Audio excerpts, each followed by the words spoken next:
tell us, where in the world are you watching from? Now, let's dive into today's story. Chapter 1. The Foundation Cracks. Anthony Huffman stood in his mahogany-paneled office, staring out at the Seattle skyline through floor-to-ceiling windows. At 42, he commanded respect in the city's elite circles, a self-made millionaire who'd built his security consulting firm from nothing. His reputation was built on one simple principle: loyalty was everything, and betrayal was unforgivable. The irony wasn't lost on him that the woman who'd shared his bed for 15 years was about to shatter that very foundation. Margaret Huffman sat across from divorce attorney Phyllis Solis, her perfectly manicured fingers drumming against the conference table. At 38, Margaret had transformed from the struggling art student Anthony had married into a polished society wife.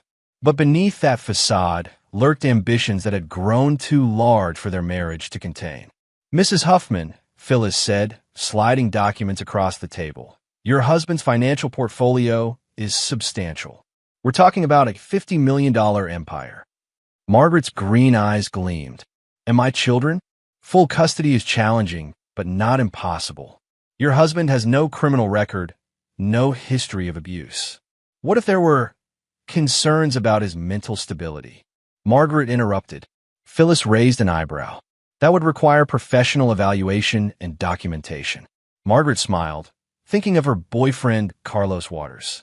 A decorated police sergeant with 15 years on the force, Carlos had connections that could prove invaluable. More importantly, he'd do anything for her, a weakness she intended to exploit fully.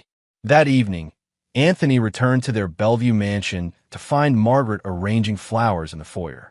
Their children, Jeremy, 16, and Laura, 14, were upstairs doing homework.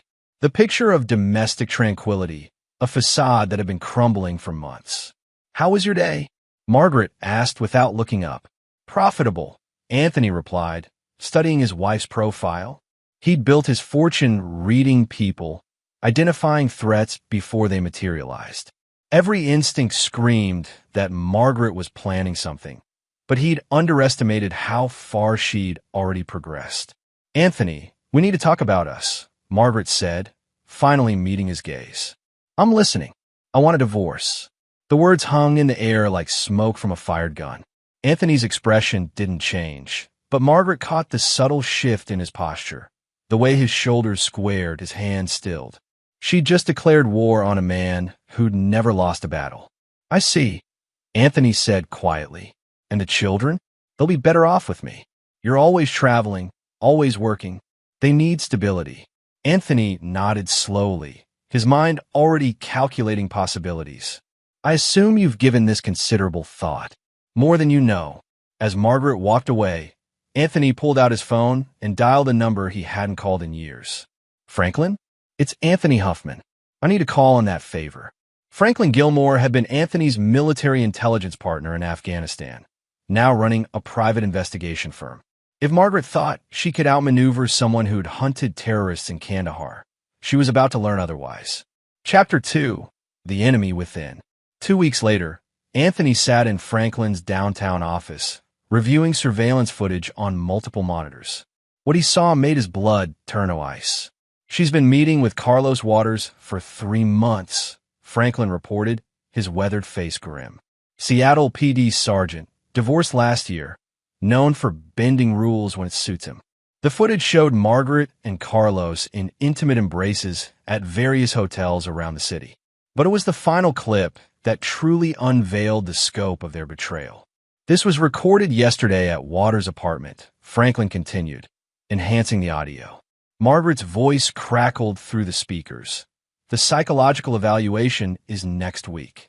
Dr. Nina Slaughter owes Carlos a favor. Something about evidence disappearing from a domestic violence case. She'll write whatever we need." Carlos's voice followed. "What exactly are we documenting?" "Paranoid personality disorder, potential for violence, history of controlling behavior. Enough to convince Judge Haley that the children aren't safe." Anthony's hands clenched into fists. Dr. Nina Slaughter was a respected child psychologist who'd built her career on protecting vulnerable children. The idea that she'd fabricate evidence to destroy a family was sickening, but not surprising. Everyone had secrets, and Carlos had obviously found hers. "There's more," Franklin said, switching to another monitor. "Judge Glenn Haley has been gambling heavily at the Tulip Casino. He's deep in debt to some very unpleasant people. Waters has been providing protection in exchange for favorable rulings." The picture was becoming clear. Margaret hadn't just found herself a lover. She'd found herself a criminal conspiracy. They were planning to steal his children using forged documents and a corrupted judicial system. Anthony stood and walked to the window, his reflection ghost-like in the glass. In Afghanistan, he learned that sometimes good men had to do terrible things to protect what mattered most. Margaret had chosen her battlefield. Now she discovered what happened when you declared war on someone who'd perfected the art of destruction. "Franklin, I need you to dig deeper. Find everything. Waters' service record, Slaughter's patient files, Haley's gambling debts. I want to know every secret, every weakness, every pressure point." And then Anthony turned back to his old friend, his eyes holding the cold fury that had once terrified insurgents in a war zone. "Then we teach them what real paranoia looks like." That night, Anthony returned home to find Jeremy shooting basketball hoops in the driveway. His son had inherited his mother's artistic features, but Anthony's sharp intelligence. At 16, Jeremy was already showing signs of the strategic thinking that had made Anthony successful. "Dad, can we talk?" Jeremy asked, palming the basketball. They sat on the porch steps, the Seattle evening air crisp with approaching autumn. Anthony studied his son's face, noting the tension around his eyes. "What's on your mind?" "It's Mom," Jeremy said carefully. "She's been different lately. Secretive. And there's this cop who keeps calling." Anthony felt a surge of protective rage. Margaret's betrayal was devastating enough, but involving their children in her deception crossed a line that could never be uncrossed. "What kind of different?" "She's been asking weird questions about you, about your temper, about whether you've ever scared us. And yesterday, I overheard her on the phone talking about some doctor's appointment that we're all supposed to go to. The psychological evaluation." Margaret was already poisoning their children's minds, preparing them to testify against their own father. "Jeremy, I want you to listen carefully," Anthony said, his voice steady despite the fury building inside him. "Your mother and I are having problems. But whatever happens, remember that I love you and Laura more than my own life. Nothing will ever change that." Jeremy nodded, but Anthony could see the confusion and fear in his son's eyes. Margaret wasn't just destroying their marriage. She was traumatizing their children in the process. As Anthony tucked Laura into bed later that evening, she asked, "Daddy, are you and Mommy getting divorced?" The innocent question hit him like a physical blow. Laura had always been the sensitive one, the peacemaker who tried to fix everything with hugs and hand-drawn pictures. "We're working through some difficulties, sweetheart," Anthony said, smoothing her hair. "But no matter what happens, you'll always be my little girl." Laura hugged him tightly. "I don't want you to go away." "I'm not going anywhere," Anthony promised, though he knew Margaret was planning to ensure exactly that. After the children were asleep, Anthony found Margaret in her study, typing on her laptop. She closed it quickly when he entered. "Planning something?" he asked casually. "Just correspondence," she replied, but her voice carried a defensive edge. Anthony nodded and turned to leave, then paused. "Margaret, you should know that I've never made idle threats in my life. But if you try to take my children from me, you'll discover exactly how dangerous a desperate father can become." The threat hung in the air between them, and for a moment, Margaret's confident facade wavered. She'd married Anthony when he was building his empire, but she'd never seen the darker skills that had made his success possible. "Is that a threat, Anthony?" "It's a promise," he said quietly, and walked away. That night, as Margaret lay beside him pretending to sleep, Anthony stared at the ceiling and began planning his war. Margaret thought she was playing chess, but she was about to discover she'd brought checkers to a match against a grandmaster. Chapter 3. The Gathering Storm. The family meeting with Dr. Nina Slaughter took place in her sterile downtown office, all white walls and abstract art designed to appear non-threatening. Margaret sat beside Carlos, who'd been introduced as a family friend, while Anthony observed from across the room with Jeremy and Laura flanking him. Dr. Slaughter was a thin woman in her 50s with graying hair and calculating eyes. Anthony watched her carefully, noting how she avoided direct eye contact with him while showering attention on Margaret and the children. "This is just an informal assessment," Dr. Slaughter explained, though Anthony noticed the recording equipment on her desk. "I want to understand the family dynamics and ensure everyone's emotional well-being during this difficult transition." For the next hour, she asked seemingly innocuous questions that Anthony recognized as carefully crafted traps. Every query about his work schedule, his temper, his relationship with the children was designed to build a narrative of an absent, potentially dangerous father. Margaret played her part perfectly, mentioning Anthony's unpredictable moods and his obsession with control. Carlos nodded sympathetically, occasionally adding observations about how law enforcement recognized the warning signs of domestic instability. But Anthony had spent 15 years reading hostile interrogators, and Dr. Slaughter's technique was amateur by comparison. More importantly, he noticed something she didn't expect him to see: a small, encrypted recording device taped beneath her desk, obviously placed there by Carlos to capture conversations for later manipulation. When the session ended, Dr. Slaughter promised her report would be ready for the custody hearing next week.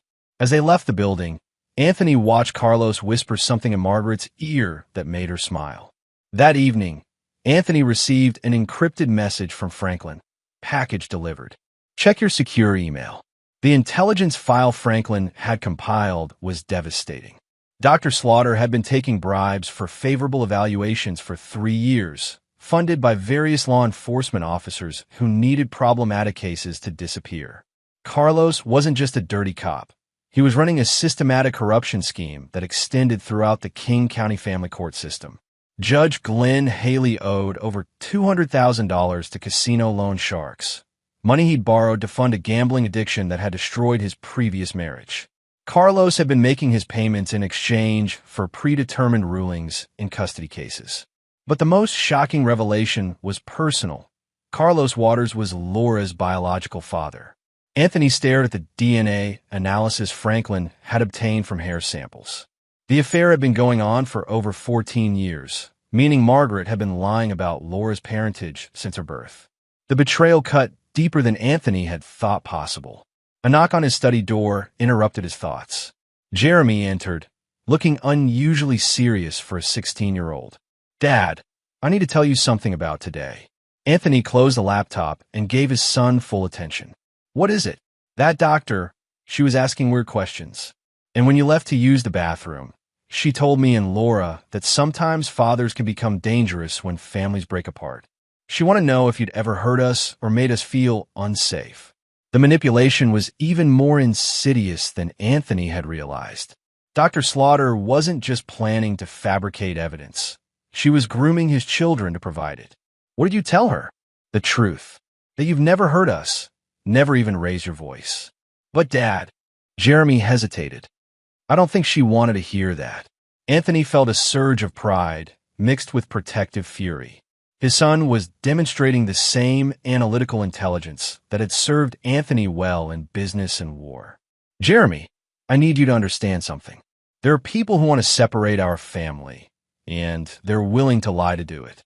Your mother believes she's doing what's best, but she's being manipulated by someone very dangerous." The cop. "Yes, Carlos Waters is not the man he pretends to be." Jeremy absorbed this information with mature consideration. "What can we do?" The question hung between them like a bridge spanning generations. Anthony had sworn to protect his children from the darker aspects of his nature, but circumstances were forcing a choice between their innocence and their safety. "I need you to trust me and do exactly what I say when I say it. Can you do that?" Jeremy nodded solemnly. "What about Laura?" Anthony looked toward his daughter's room, where she was probably drawing pictures or reading one of her fantasy novels, blissfully unaware that her entire world was about to collapse. "Laura doesn't need to know everything yet. But Jeremy, you're old enough to understand that sometimes good people have to make hard choices to protect the people they love." Like in Afghanistan, Anthony had never discussed his military service in detail, but Jeremy was perceptive enough to understand that his father's skills extended beyond business consulting. Exactly like Afghanistan. That night, after Margaret had gone to bed, Anthony sat in his study and made a series of encrypted phone calls. By morning, he'd assembled a team of specialists from his military days, men who understood that sometimes justice required working outside the system. Spencer Stewart, his former demolitions expert, now ran a private security firm in Tacoma. Doug Bowers, his old intelligence analyst, worked as a forensic accountant specializing in financial crimes.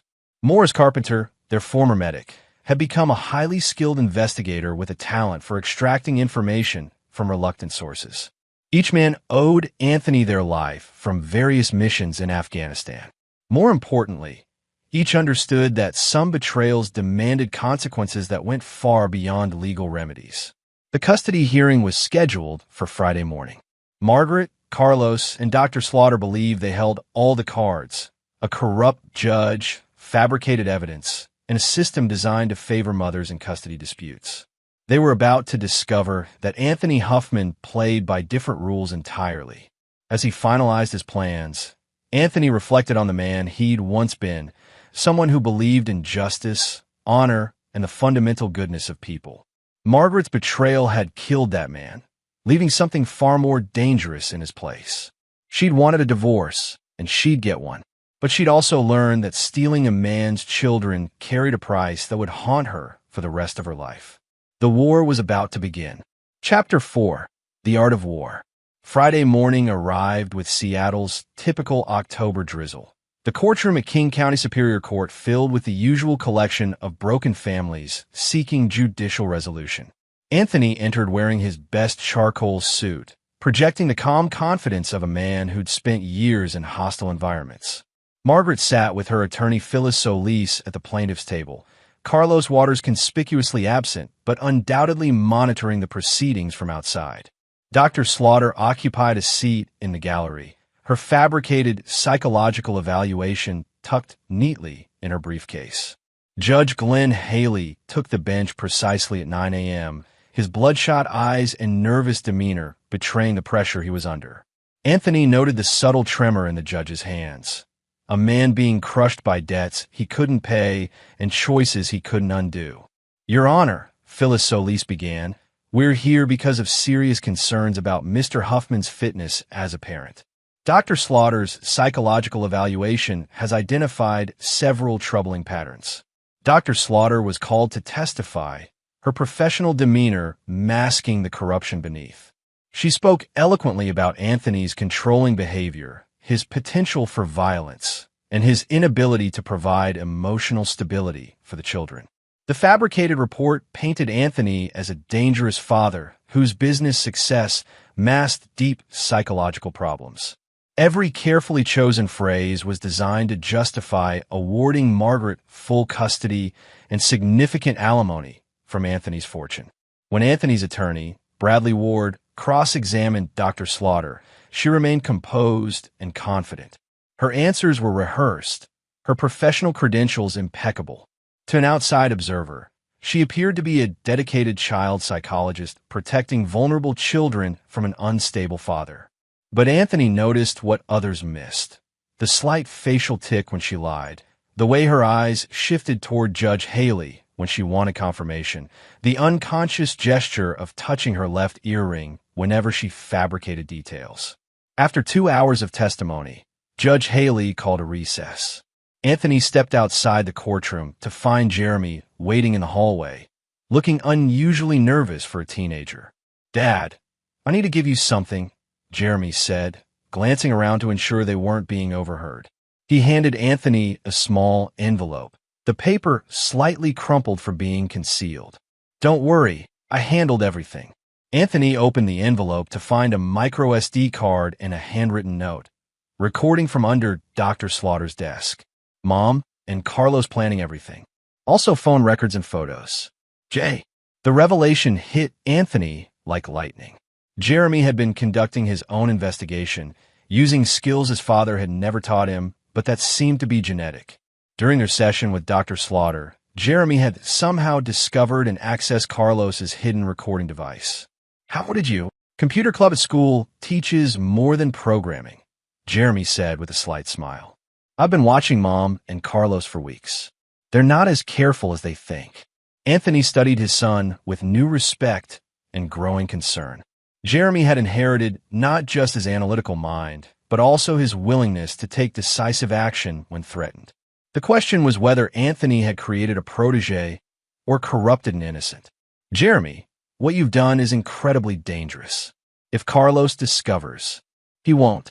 I was careful, and I made copies of everything before I returned his equipment. The courtroom doors opened, and Margaret emerged, her confident expression suggesting she believed victory was assured. She spotted Anthony and Jeremy talking and frowned, perhaps sensing that something had shifted. "Time to go back in," Bradley Ward said, appearing at Anthony's elbow. "Judge Haley is ready to render his decision." Anthony pocketed the envelope and followed his attorney back into the courtroom, acutely aware that he was about to deploy nuclear weapons in what should have been a custody proceeding. Judge Haley retook the bench, his hands visibly shaking as he prepared to read the predetermined ruling that Carlos had purchased with protection services and debt payments. After careful consideration of all testimony and evidence, Judge Haley began, "This court finds that the best interests of the children require." "Your Honor," Anthony interrupted, standing with military precision, "I respectfully request permission to present new evidence that directly contradicts Dr. Slaughter's testimony." The courtroom fell silent. Margaret shot a panicked glance toward the gallery where Dr. Slaughter sat, her face now pale with worry. "Mr. Huffman," Judge Haley said nervously, "all evidence was to be submitted prior to. This evidence only became available during today's proceedings, Your Honor. I believe the court has an obligation to consider information that directly bears on the welfare of my children." Anthony's tone carried the quiet authority of a man who'd commanded respect in war zones. Judge Haley, already drowning in corruption and debt, seemed to shrink behind a bench. "What type of evidence?" Anthony nodded to Bradley Ward, who produced a laptop and approached the bench. Audio recordings demonstrating that Dr. Slaughter's evaluation was not only fabricated, but was part of a criminal conspiracy to suborn perjury and obstruct justice. The words hit the courtroom like grenades. Margaret gripped her attorney's arm, while Dr. Slaughter began to rise from her seat as if to flee. "Your Honor," Phyllis Solis objected desperately, "this is highly irregular." "The irregularity," Anthony said coldly, "is allowing fabricated evidence to determine child custody. I suggest the court hear what Dr. Slaughter actually said when she thought no one was listening."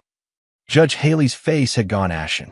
He understood that his own corruption was about to be exposed, that the carefully constructed conspiracy was unraveling in real time. "Play the recording," he whispered. Dr. Slaughter's voice filled the courtroom through the laptop speakers. "The psychological evaluation is next week. Carlos owes me a favor, something about evidence disappearing from a domestic violence case. She'll write whatever we need." The gasps from the gallery were audible. Margaret's face drained of color as her voice followed. "Paranoid personality disorder, potential for violence, history of controlling behavior." Enough to convince Judge Haley that the children aren't safe. The recording continued, documenting the entire conspiracy in devastating detail. Carlos's voice describing his arrangement with Judge Haley, Dr. Slaughter outlining how she'd manipulate the children's testimony, Margaret calculating how much of Anthony's fortune she could claim in the divorce. When the audio ended, the courtroom remained silent except for Dr. Slaughter's quiet sobbing. Margaret stared at Anthony with a mixture of fear and rage, finally understanding that she'd underestimated not just her husband, but also her son. Judge Haley sat frozen behind a bench, knowing that his career and freedom had just evaporated. The conspiracy that was supposed to destroy Anthony had instead documented their own criminal behavior in excruciating detail. "Your Honor," Anthony said quietly, "I move for dismissal of all custody restrictions and request that this matter be referred to the district attorney for criminal investigation." The judge's voice was barely audible. Motion granted. Court is adjourned. As the courtroom erupted in chaos, Anthony felt Jeremy slip beside him. "Dad, there's more," his son whispered. "Carlos is waiting outside. He has backup." Through the courthouse windows, Anthony could see Carlos Waters and 3 other police officers positioned around the building exits. They'd come prepared for victory, ready to arrest Anthony on fabricated charges if the custody hearing hadn't gone as planned. Margaret and her allies had underestimated more than Anthony's skills. They'd underestimated his willingness to wage total war against anyone who threatened his children. The real battle was just beginning. Chapter 5. The Hunter Becomes the Hunted. Anthony exited the courthouse through a side entrance that Jeremy had scouted earlier, avoiding Carlos's surveillance net with the practiced ease of someone who'd once evaded Taliban fighters in mountain caves. The corrupt sergeant had positioned his men at the main exits, expecting Anthony to emerge confused and defeated from what should have been his legal destruction.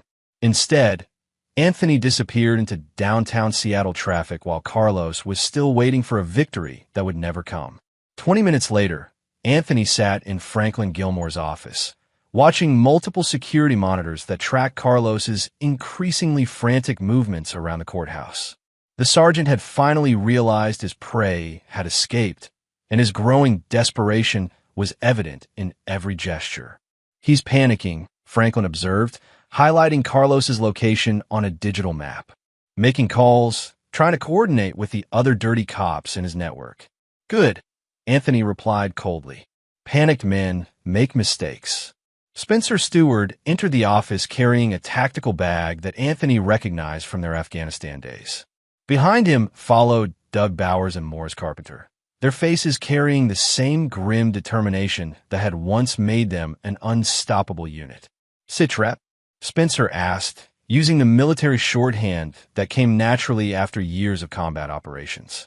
Anthony briefed them on the courtroom revelation and Carlos's current position. "The immediate threat is to Jeremy and Laura. Carlos knows his entire conspiracy is exposed, which makes him extremely dangerous." "What's the extraction plan?" Doug asked, already analyzing traffic patterns on his tablet. "Jeremy and Laura are at Bellevue High School until 3 p.m. Margaret will try to collect them early, probably with Carlos providing enforcement. We need to get there first." Morris unzipped his medical bag to reveal equipment that had nothing to do with treating patients. "What about the judge and the doctor?"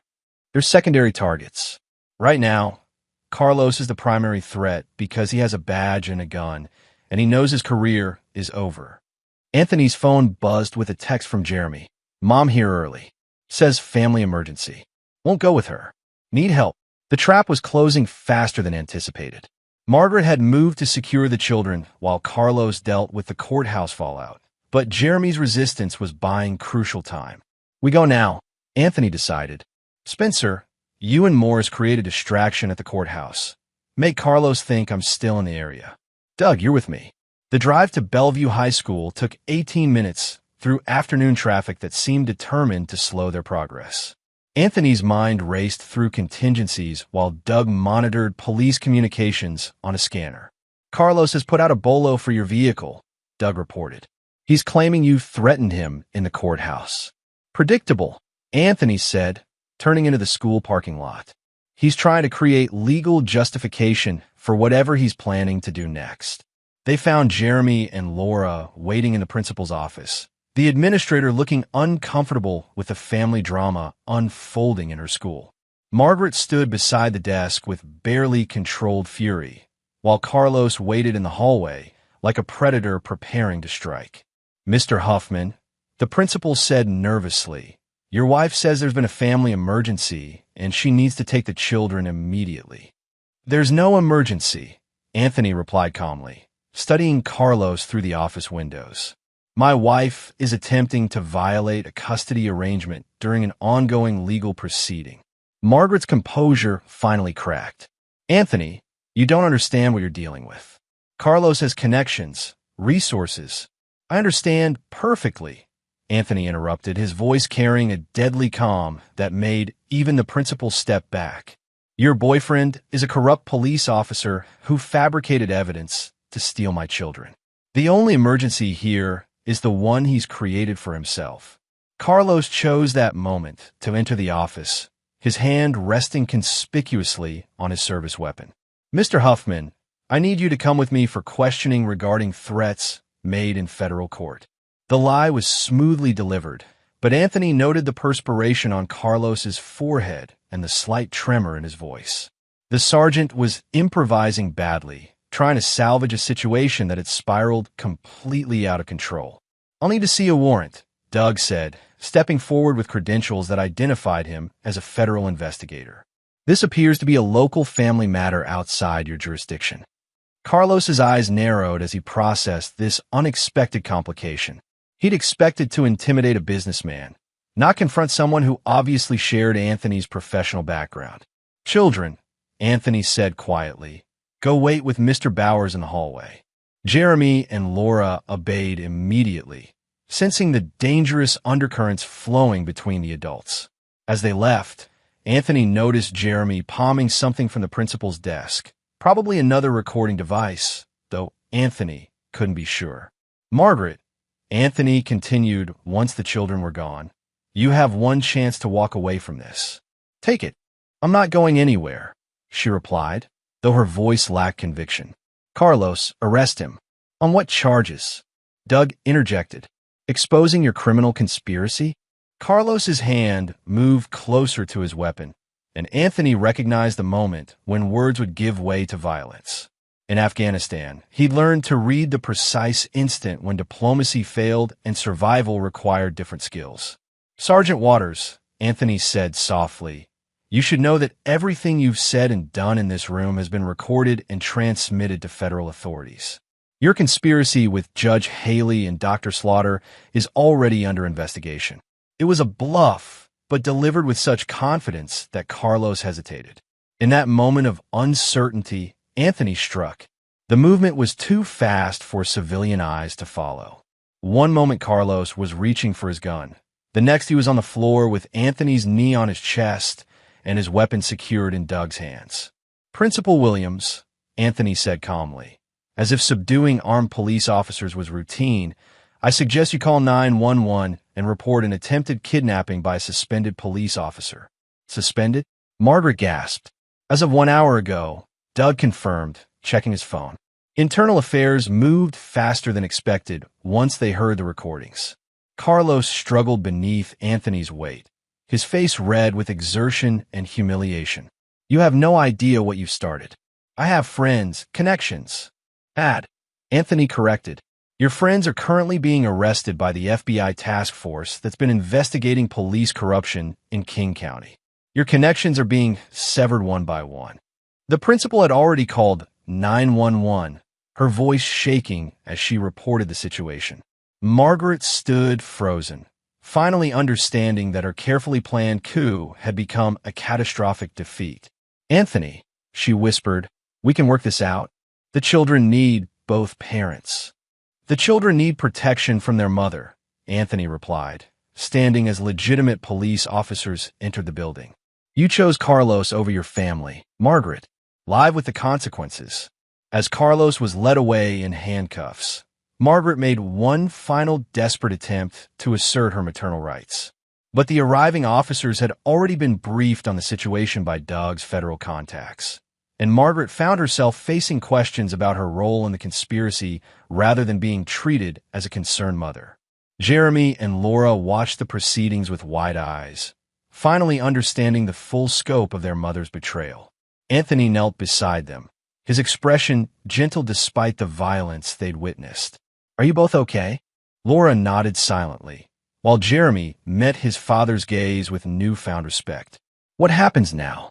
Now we go home, Anthony said simply, and we start rebuilding our family. But as they left the school, Anthony knew the war was far from over. Margaret and Carlos had been defeated, but corruption networks didn't collapse overnight. There would be other battles, other enemies who needed to learn the price of threatening Anthony Huffman's children. He'd promised Jeremy that good people sometimes had to make hard choices. The hardest choice was still ahead. Chapter 6. The network unravels. The federal task force moved with surgical precision through Seattle's law enforcement community, guided by the evidence Jeremy had unknowingly provided and the intelligence Franklin's team had gathered. Within 72 hours of Carlos's arrest, 12 police officers, 4 judges, and 6 attorneys found themselves facing federal corruption charges. Anthony watched the news coverage from his study, noting how quickly the conspiracy network collapsed once exposed to daylight. Dr. Nina Slaughter had already pleaded guilty to fabricating psychological evaluations, desperately hoping to avoid prison time by cooperating with investigators. Judge Glenn Haley was found dead in his chambers, apparently from a heart attack brought on by the stress of facing federal prosecution and the violent collectors who held his gambling debts. Anthony felt no satisfaction in the man's death, merely the cold recognition that weak men faced predictable ends when their corruption was exposed. Margaret had been released on bail, but faced serious charges related to conspiracy and child endangerment. The society wife who'd once graced Seattle charity galas was now radioactive, shunned by former friends who feared association with the scandal. Franklin entered the study carrying a thick file. Final report on the cleanup operation. Anthony accepted the documents, noting that Franklin's team had been characteristically thorough. Every participant in the conspiracy had been identified, their crimes documented, their assets frozen pending trial. What about the children? Franklin asked. Jeremy understands more than I'd like, Anthony admitted. Laura knows her mother made bad choices, but she doesn't grasp the full scope of the betrayal yet. And Margaret? Anthony's expression hardened. Margaret ceased being my concern the moment she chose Carlos over our family. Her legal problems are her own to solve. That evening, Anthony found Jeremy in his room, apparently studying for a calculus exam, but actually monitoring encrypted communications on his laptop. The 16-year-old had developed concerning skills over the past weeks, demonstrating a natural aptitude for surveillance and intelligence gathering that reminded Anthony of his younger self. What are you working on? Jeremy closed the laptop with practiced nonchalance. Just homework. Jeremy, we need to talk about boundaries.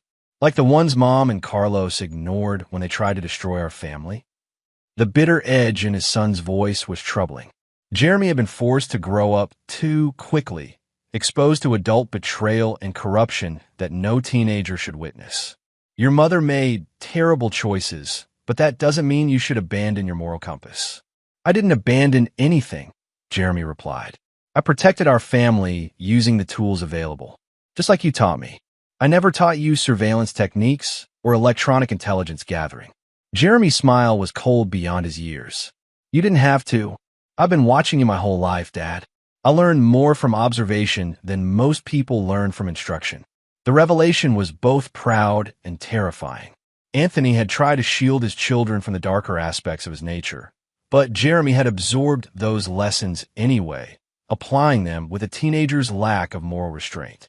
Jeremy, I need you to promise me something. No more intelligence operations, no more surveillance, no more playing spy games. You're 16 years old.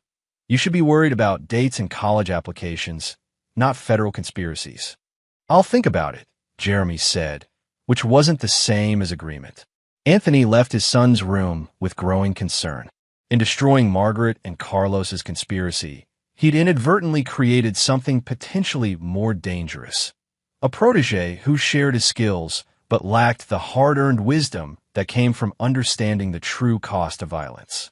Downstairs, Laura was curled up on the living room couch, reading one of her fantasy novels while trying to pretend everything was normal. At 14, she'd inherited her mother's artistic sensitivity, but also Anthony's stubborn strength. The combination made her resilient, but also vulnerable to the emotional trauma of watching her family disintegrate. How are you doing, sweetheart? I miss her, Laura admitted quietly. Even though I know what she did was wrong, she's still my mom. The simple honesty cut deeper than any of Margaret's betrayals. Laura was grieving the loss of the mother she'd thought she knew, struggling to reconcile the woman who'd read bedtime stories with the one who tried to steal her father's custody rights. It's okay to miss her, Anthony said, sitting beside his daughter. Love doesn't disappear just because someone disappoints us. Do you still love her? The question hung in the air like a landmine.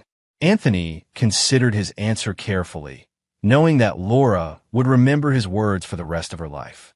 I love the woman I thought I married, he said finally. But that person may never have existed.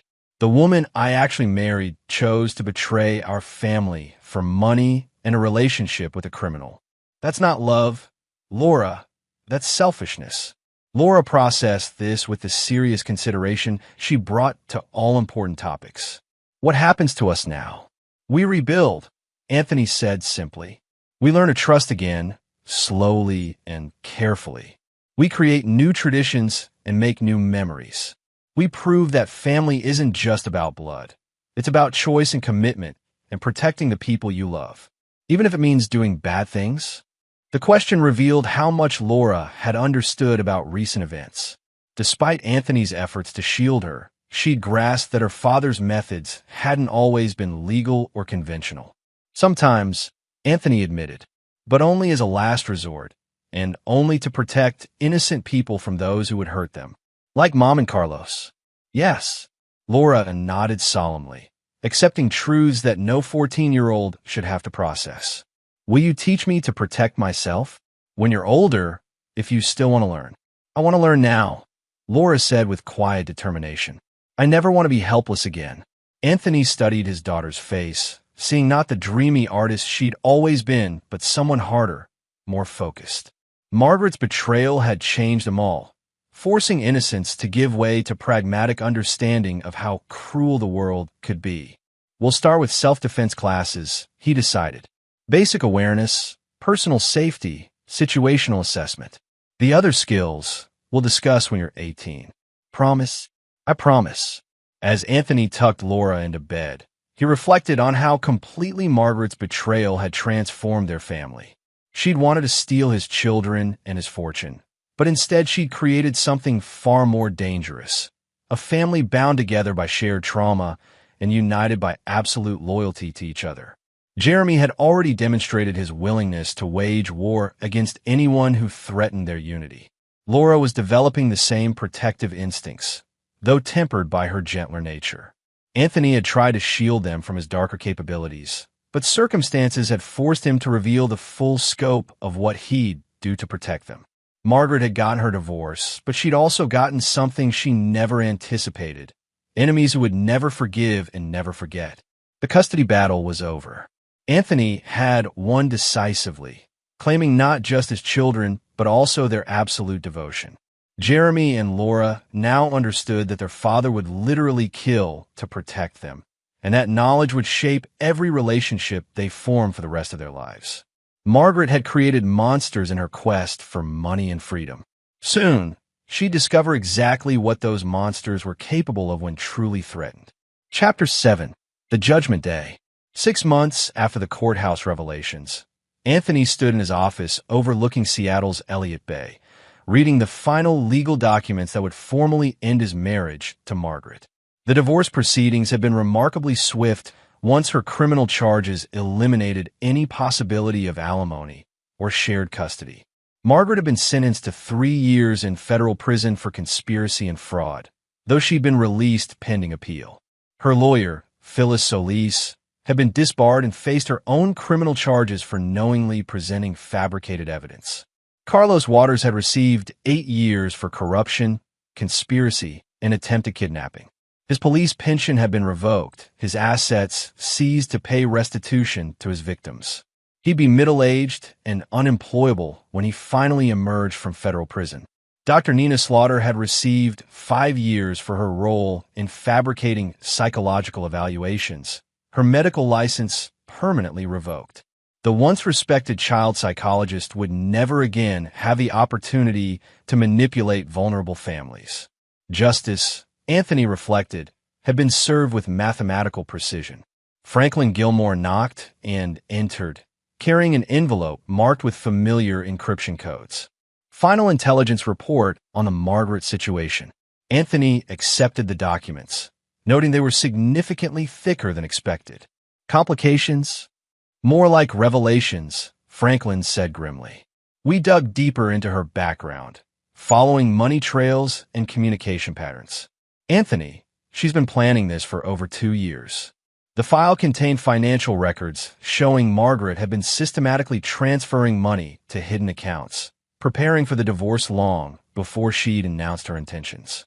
More disturbing were the communication logs showing she'd been in contact with Carlos Waters for nearly 3 years. There's more, Franklin continued. DNA analysis confirms Laura isn't your biological daughter, but the timeline suggests Margaret knew this from the beginning. She's been lying about paternity for 14 years. Anthony absorbed this information with the cold calculation he developed during years of processing battlefield intelligence. Margaret's betrayal hadn't been impulsive. It had been systematic, methodical, and utterly ruthless. Jeremy's definitely mine? Yes. But Anthony, there's something else. Margaret's been in contact with someone while awaiting sentencing. Someone with serious resources and a grudge against you. The final section of the file contains surveillance photos of Margaret meeting with a man Anthony recognized from his military days. Viktor Kozlov, a Russian arms dealer who'd lost substantial money when Anthony had disrupted his operations in Afghanistan. She's planning something, Franklin concluded. The question is what? Anthony studied the photographs, noting the expensive restaurant, the careful positioning to avoid security cameras, the way Kozlov's bodyguards maintained perimeter security.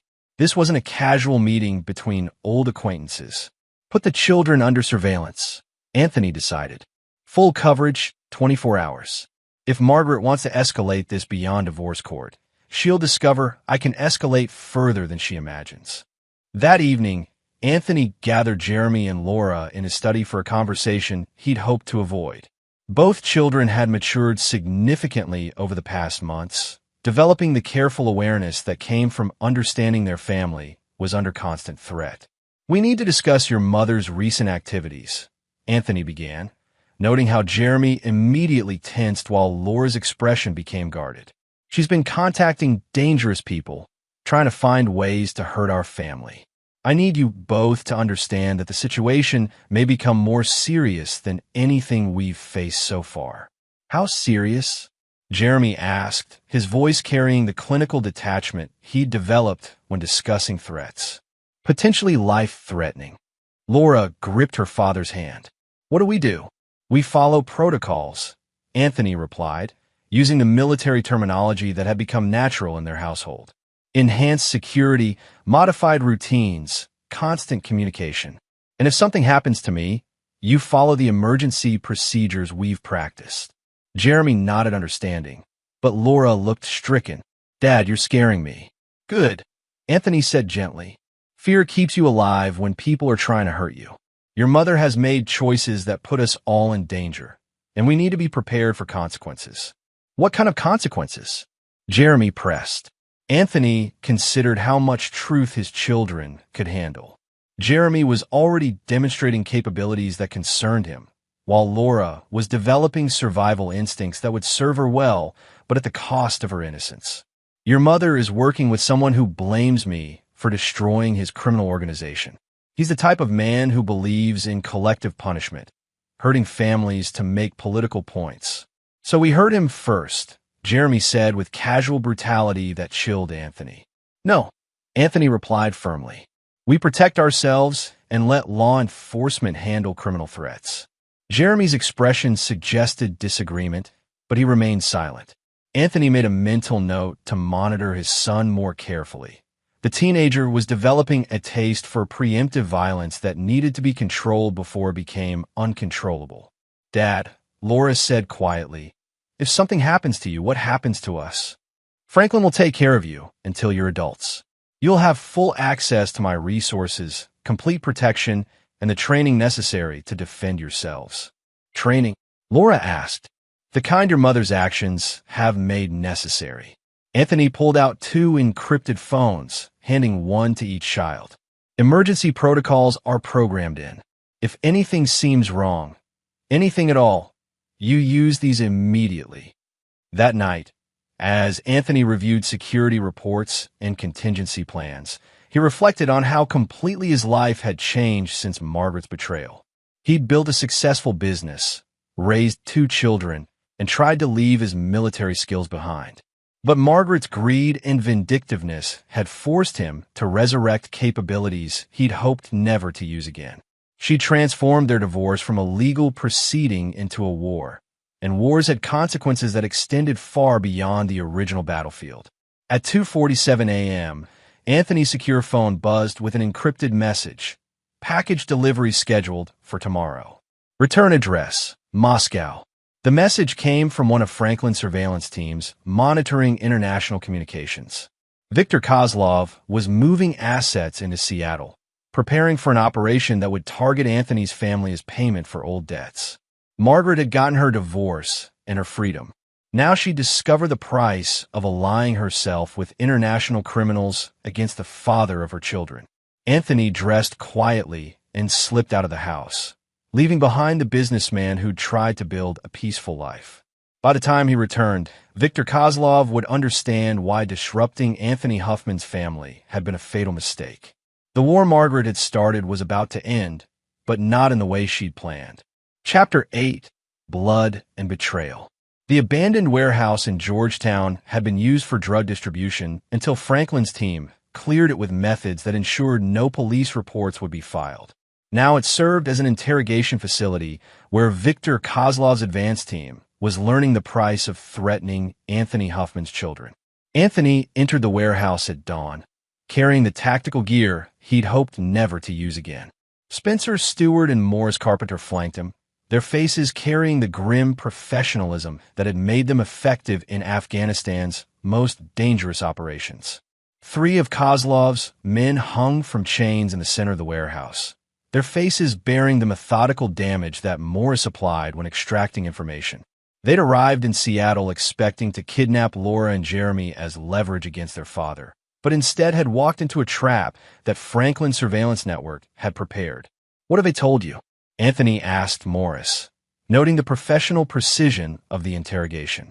"Kozlov's personal involvement is revenge, but Margaret promised him access to your client files," Morris reported. "Apparently your security consulting business has information he wants about several government contracts." Anthony studied the captured men, recognizing the type of criminal who worked for international arms dealers.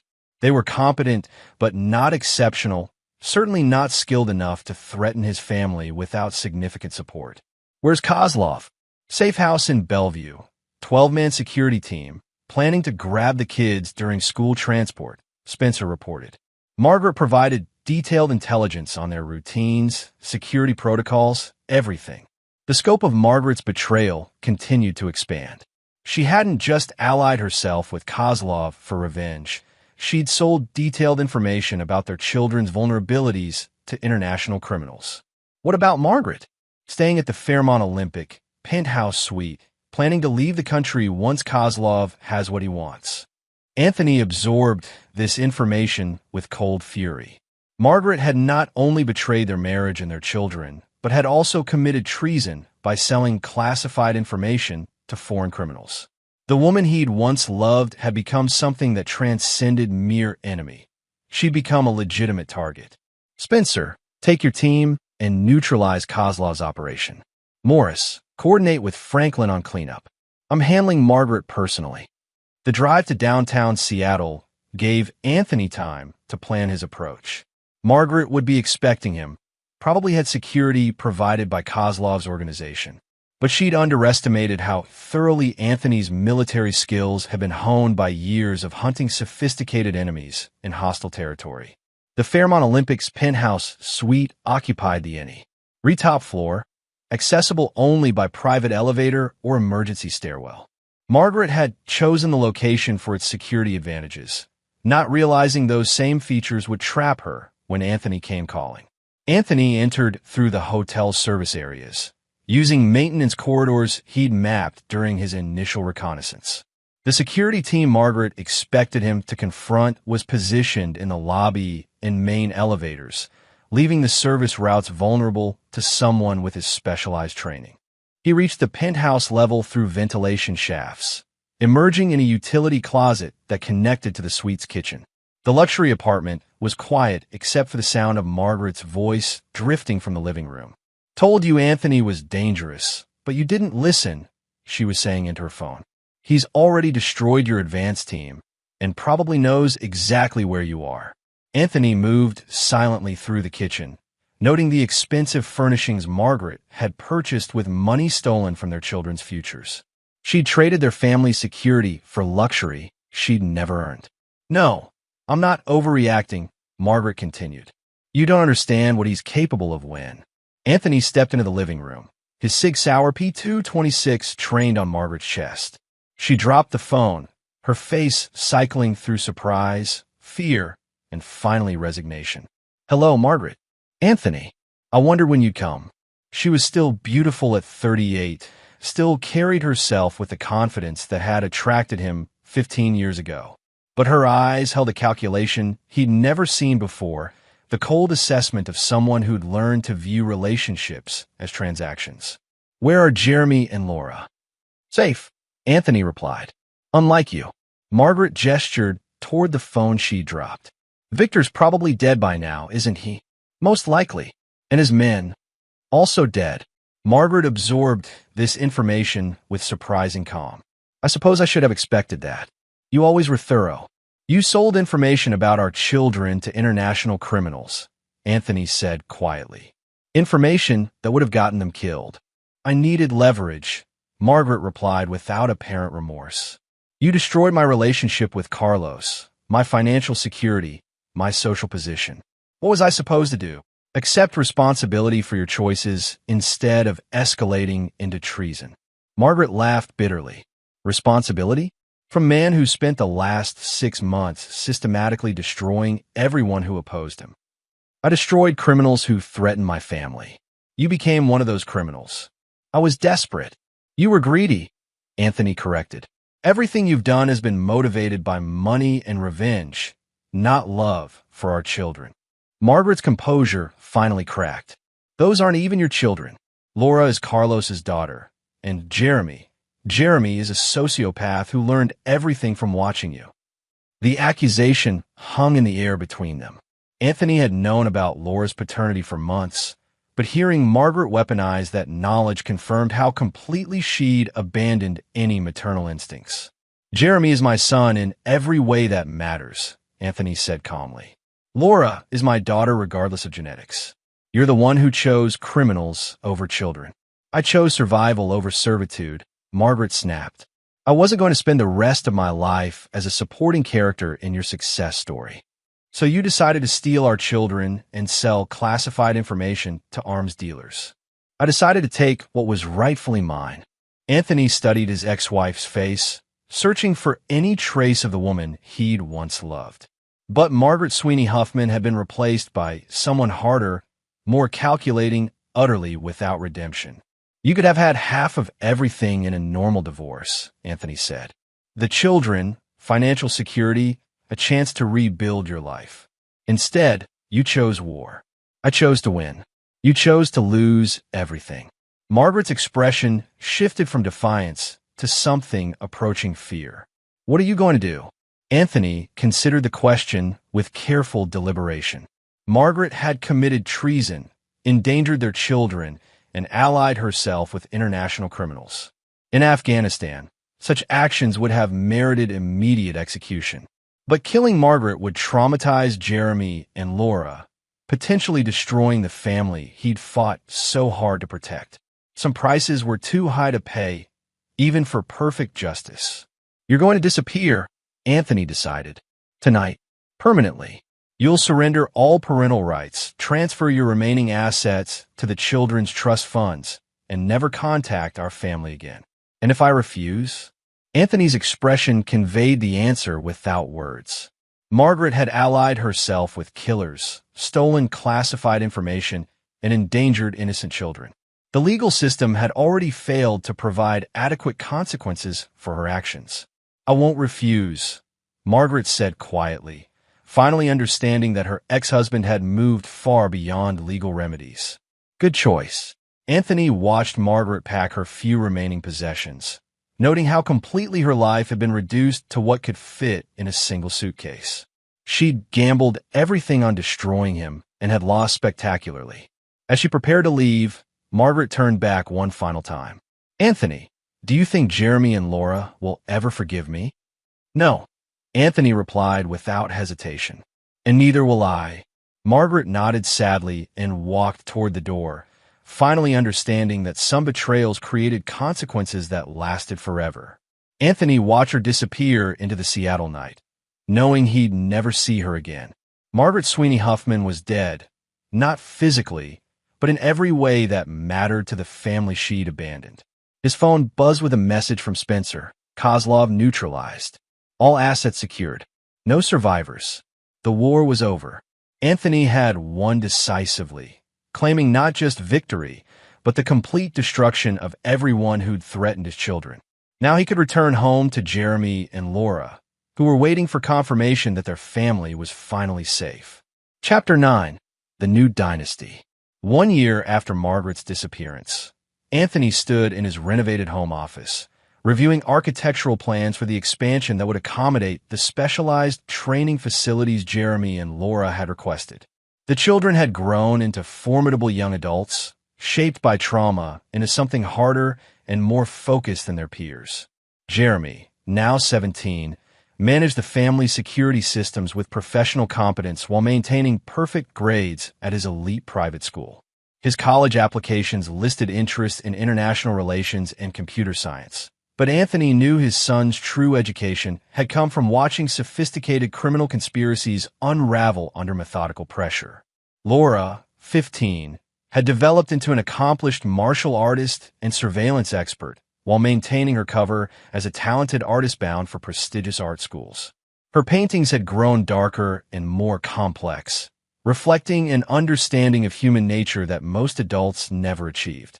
Franklin Gilmore entered the office carrying a thick portfolio marked with federal classification stamps.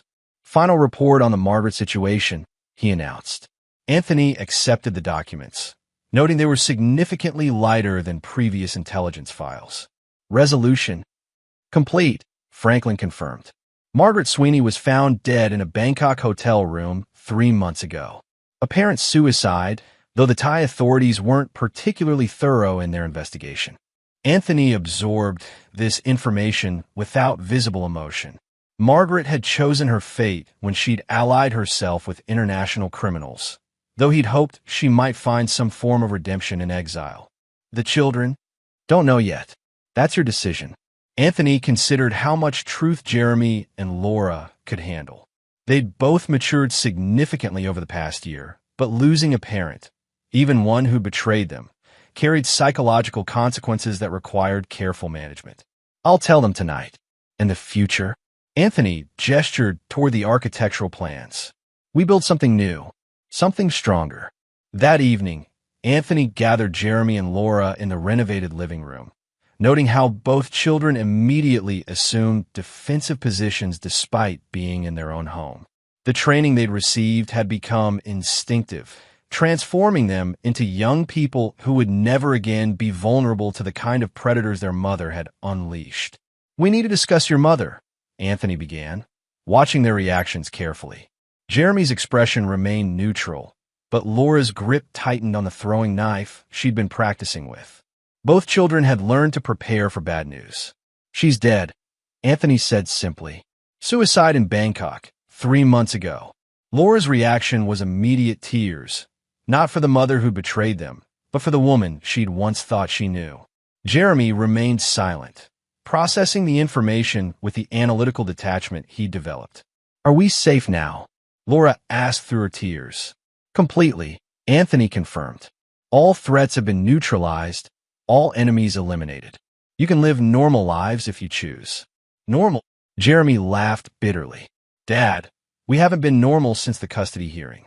We've been trained by former military specialists, educated in surveillance and counterintelligence, and taught to view relationships as potential security threats. The observation was accurate but troubling.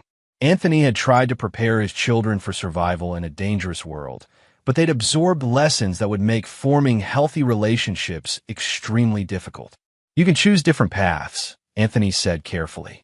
College, careers, families of your own. The skills you've learned are tools, not destinies. What if we don't want different paths? Laura asked, her tears stopping with disconcerting suddenness. What if we want to use these skills to protect other families from people like Mom and Carlos? The question revealed how completely his children had been transformed by their experiences. Laura wasn't just asking about career options. She was requesting permission to become something dangerous. The family business could be expanded, Jeremy added. Security consulting, threat assessment, protection services for families facing custody battles with corrupt systems. Anthony studied his children's faces, seeing not the innocents he'd tried to protect, but the warriors they'd become. Margaret's betrayal had cost them their childhood, but had also given them purpose and skills that could serve legitimate ends. If that's what you choose, Anthony said finally, we'll do it together.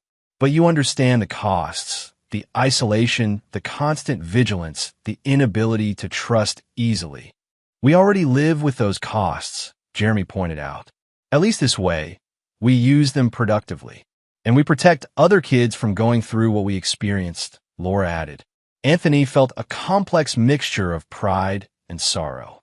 His children had survived their mother's betrayal and emerged stronger, but they'd paid a price that couldn't be calculated. They would never be normal teenagers, never experience the carefree relationships that most young people took for granted. But they would also never be victims. They would never be unprepared for betrayal, never be defenseless against predators, never be destroyed by someone else's greed or vindictiveness. Then we build something new, Anthony decided. Huffman Family Security, protection services for families under threat, specialized consulting for custody battles, intervention services for corruption cases. With extreme prejudice when necessary? Jeremy asked. Anthony considered the question carefully. His son was asking for permission to use lethal force in defense of innocent families, to become the kind of person who eliminated threats that legal systems couldn't address. When necessary, Anthony confirmed, but always as a last resort, and always with absolute certainty of guilt. Jeremy and Laura exchanged glances that conveyed volumes of silent communication.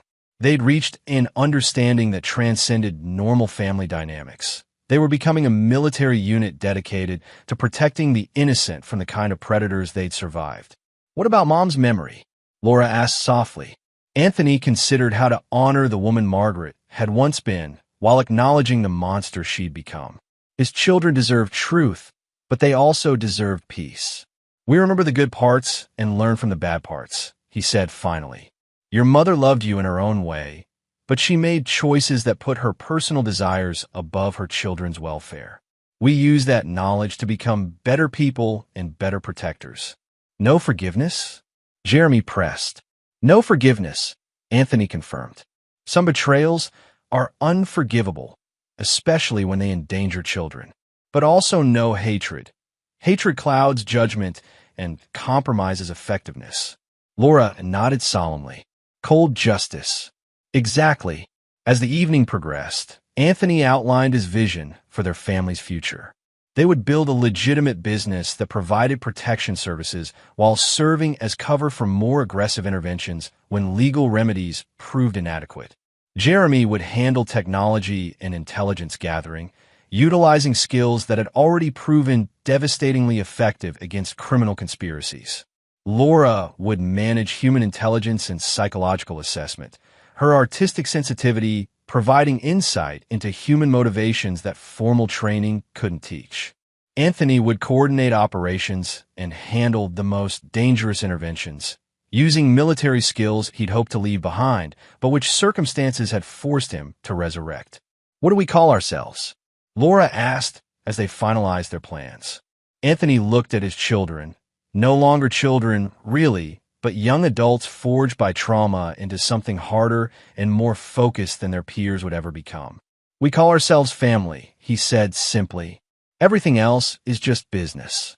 That night, as Anthony reviewed security protocols and operational plans, he reflected on how completely Margaret's betrayal had transformed their lives. She'd wanted to destroy him and steal his children, but instead she created something far more dangerous. A family bound together by shared trauma and united by absolute loyalty to protecting the innocent. Jeremy and Laura would never have normal lives. but they would have meaningful ones. They would use their hard-earned skills to protect other families from the kind of predators that had nearly destroyed their own. Margaret had gotten her divorce and her freedom, but she'd also created her own replacement, children who would spend their lives undoing the damage caused by people like her. The Huffman family had been broken and rebuilt into something stronger. They would never forgive, never forget, and never again allow betrayal to threaten innocent children. Margaret's legacy would be the very thing she tried to destroy. A family that understood the true cost of loyalty and the absolute necessity of protecting those who couldn't protect themselves. The war was over. The dynasty had begun. Epilogue. 5 years later, Huffman Family Security had become the most respected and feared protection service on the West Coast. Their success rate was perfect because they didn't just protect clients. They eliminated threats with methodical precision that left no loose ends. Jeremy had graduated from MIT with degrees in computer science and international relations, his senior thesis on cyber warfare earning classification by federal authorities. Laura had earned early admission to Stanford's art program while maintaining her cover as a sensitive artist rather than a lethal intelligence operative. Anthony watched his children work together on their latest case, a custody battle where a judge was being bribed to award custody to an abusive father. The corrupt official would soon discover that some families fought back with resources and skills that legal systems couldn't comprehend. Margaret's betrayal had cost them their innocence, but given them purpose. They would spend their lives ensuring that other families never experienced the trauma that had forged them into weapons. In the end, Margaret had gotten exactly what she'd wanted, a divorce that freed her from the constraints of family loyalty. But she'd also gotten something she never anticipated, children who would dedicate their lives to destroying people like her. Some lessons could only be learned through betrayal. Some strengths could only be forged through trauma. Some families could only be created through surviving attempts to destroy them. The Huffman family understood all of these truths with perfect clarity, and they would never forget. And there you have it. Another story comes to an end. What did you think? I'd love to hear your thoughts in the comments below. If you enjoy this story, consider joining our community by subscribing. It means the world to us. For more stories like this one, check out the recommended videos on screen, and I'll see you there.